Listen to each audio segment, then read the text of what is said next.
Diesel को bye कैसा भी करके आप बाय बाय करिए।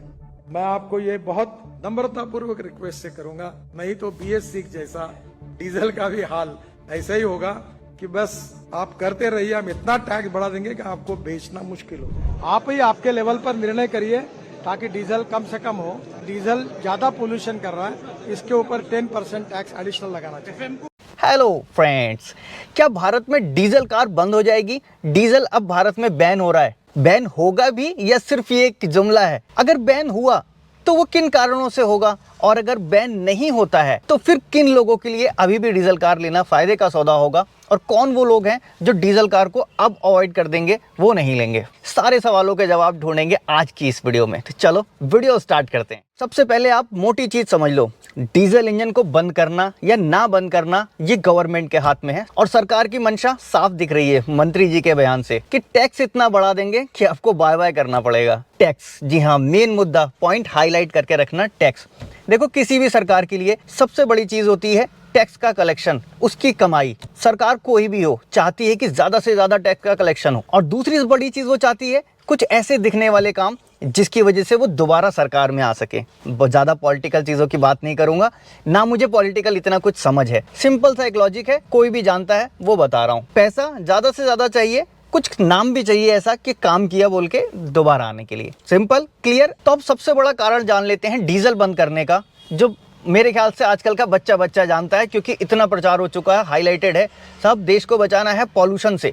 पॉल्यूशन बहुत ज्यादा हो चुका है, पॉल्यूशन को कम करने के लिए डीजल को बैन करना जरूरी हो गया है। अब भारत में जो ओवरऑल पॉल्यूशन होता है उसमें 20 से 30% जिम्मेदार होता है पूरा रोड ट्रांसपोर्ट। टोटल रोड पे जो गाड़ियां चल रही हैं, बस, ट्रक, सारी चीजें मिलाकर ये 20 से 30% जिम्मेदार हैं टोटल एयर पॉल्यूशन के लिए। बाकी 70 से 80% जो बड़ा नंबर है वहां पर अभी ध्यान नहीं गया है, हो सकता है आगे जाए। तो मेन कॉज पता लग गया, पॉल्यूशन, जिसकी वजह से हम इसको बंद कर रहे हैं। अब डीजल को ही बंद क्यों कर रहे हैं? डीजल के आखिर फायदे क्या हैं? लोगों को डीजल से इतना प्यार क्यों है? डीजल लवर जो है वो गाड़ी दूसरी क्यों नहीं लेना चाहते, पेट्रोल की तरफ क्यों नहीं जाना चाहते? देखो, डीजल इंजन के जो मोटा मोटा प्रैक्टिकल फायदे हैं वो बताता हूं, और वही प्रैक्टिकल है, इसके अलावा कुछ नहीं है, सिर्फ मन का भ्रम है। और डीजल इंजन के नुकसान भी बताऊंगा। प्रैक्टिकल जो हम काम करते हैं, गाड़ी को रिपेयर करते हैं, समझते हैं क्या क्या चीजें आती हैं, वो सारी चीजें बताऊंगा। एक भी चीज नहीं छुपाऊंगा, क्रिस्टल क्लियर। डीजल इंजन का एक बड़ा फायदा, इसमें टॉर्क ज्यादा होता है, पावर ज्यादा फील होती है पेट्रोल इंजन के मुकाबले। दूसरा फायदा, माइलेज।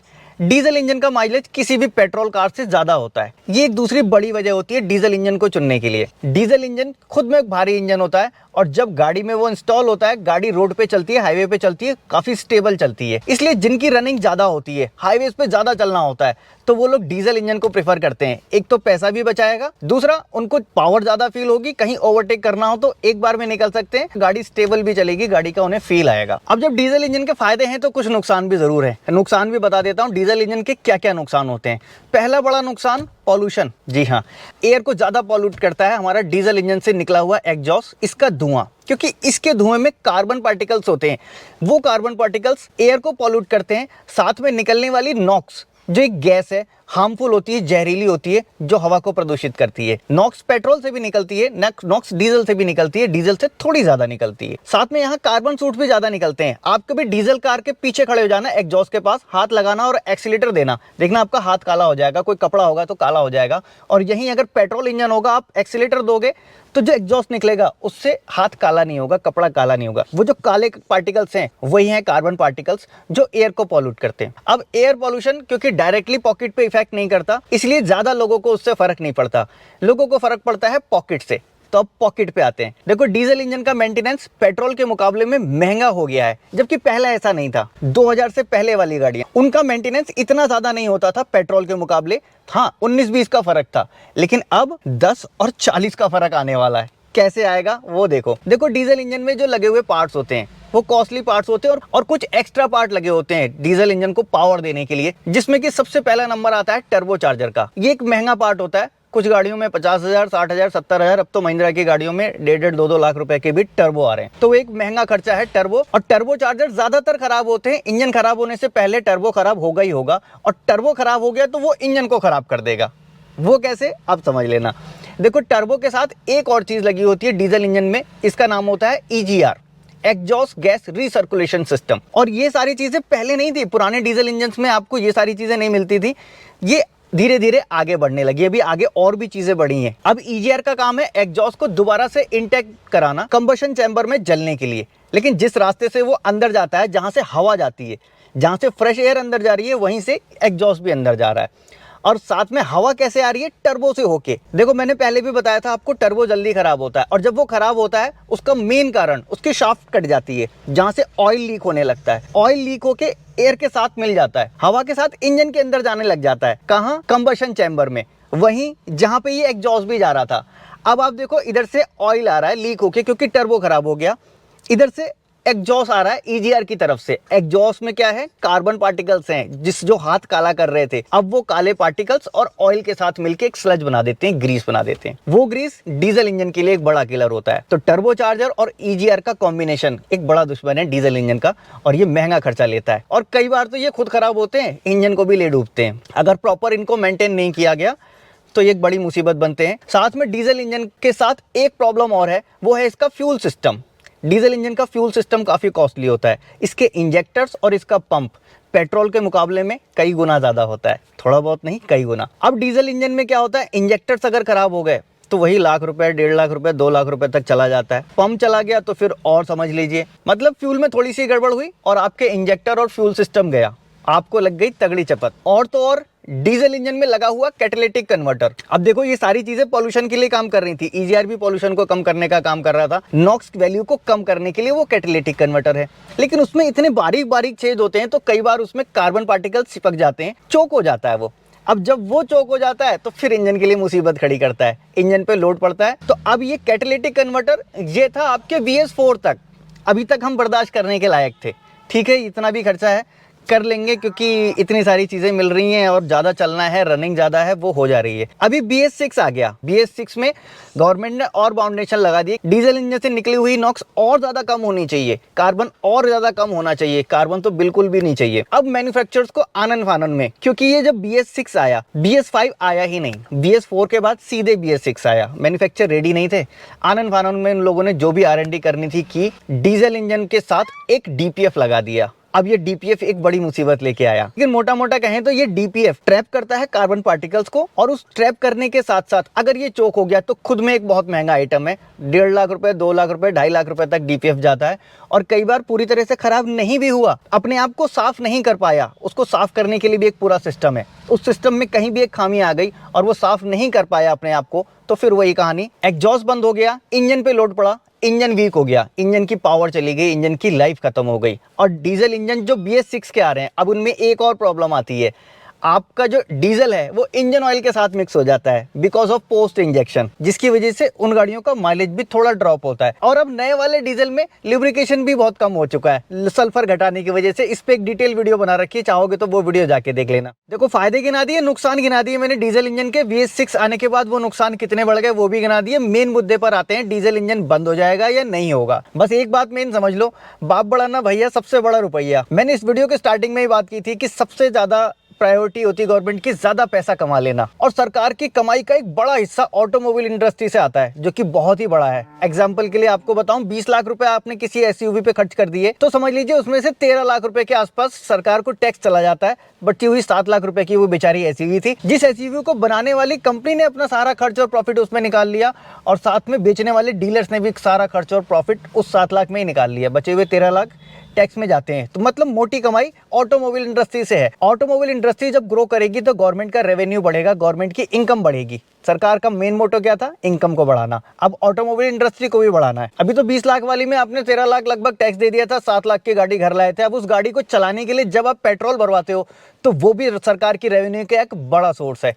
40 से 50 रुपए में आने वाला पेट्रोल आपको 90 से 100 रुपए में पड़ता है, और डीजल पेट्रोल दोनों पे बहुत भारी टैक्स लगाया जाता है, जो कि सरकार की कमाई का एक बड़ा हिस्सा है। तो अब डीजल पेट्रोल से कमाई होती है, डीजल बंद कर देंगे, ऐसा क्यों? देखो डीजल पे जो टैक्स लगते हैं थोड़े से कम है, पेट्रोल पे थोड़े से ज्यादा हैं। और एक बात याद रखना, गवर्नमेंट का रेवेन्यू ज्यादा जनरेट होता है न्यू कार खरीदने से, ना कि यूज्ड कार खरीदने से। यूज्ड कार जब आप खरीदते हो, आपने उनसे गाड़ी ले ली, उनको बेच दी, फिर उनसे ले ली, फिर उनको बेच दी, इसमें गवर्नमेंट को इतना ज्यादा फायदा नहीं होता है। गवर्नमेंट को सबसे ज्यादा फायदा होता है जब आप न्यू कार खरीदते हो, उसके बाद फिर रोड टैक्स जमा करते हो, फिर इंश्योरेंस कराते हो, फिर मतलब धीरे धीरे करके वो सारी चीज़ें नई कार में ज़्यादा रेवेन्यू जनरेट करवाती हैं गवर्नमेंट को। और जब न्यू टेक्नोलॉजी का ज़्यादा प्रचार और प्रसार किया जाएगा, ज़्यादा एडवर्टाइजमेंट किया जाएगा और पुरानी टेक्नोलॉजी के नुकसान आपको बताए जाएंगे, तभी आप उन नुकसान से बचने के लिए फायदे वाली चीज़ें नई खरीदोगे, नई टेक्नोलॉजी की तरफ जाओगे, रेवेन्यू तभी बढ़ेगा। और इसके बाद आने वाली स्क्रैप पॉलिसी भी एक रेवेन्यू का ही बड़ा हिस्सा है।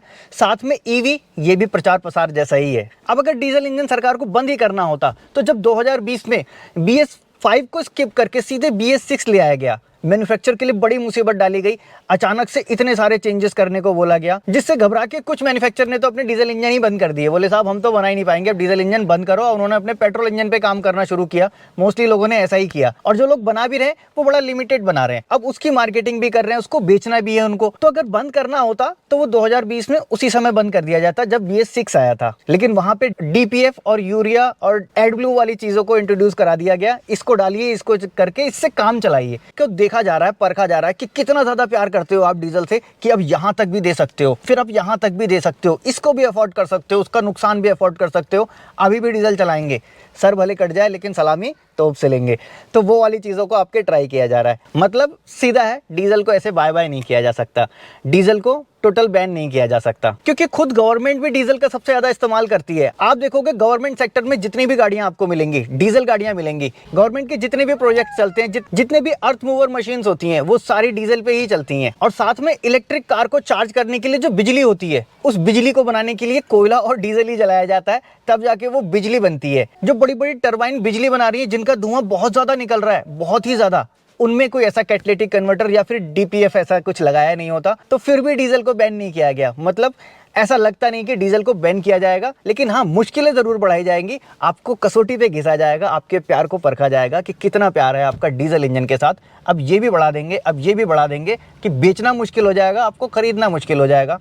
अब इसके बावजूद भी आप खरीद पाते हो, चला पाते हो, क्या कर पाते हो वो आप देख लेना। अब कौन वो लोग हैं जिनको डीजल कार अभी भी लेना चाहिए इन सारी चीज़ों के बावजूद? देखो, डीजल कार अब वो लोग खरीद पाएंगे जिनकी रनिंग इतनी है कि 2 से 3 साल में गाड़ी के पैसे वसूल कर लें। वो लोग अभी भी डीजल कार ही खरीदेंगे, क्योंकि उनकी रनिंग ही इतनी ज़्यादा है। या फिर वो लोग जो साल या 2 साल में गाड़ी चेंज कर लेते हैं, वो लोग भी डीजल कार खरीद लेंगे। और वो लोग जो लॉन्ग टर्म के लिए गाड़ी खरीदना चाहते हैं, यानी 10-15 साल आराम से बेफिक्र होकर गाड़ी चलाएं, वो लोग अब डीजल कार नहीं खरीदेंगे।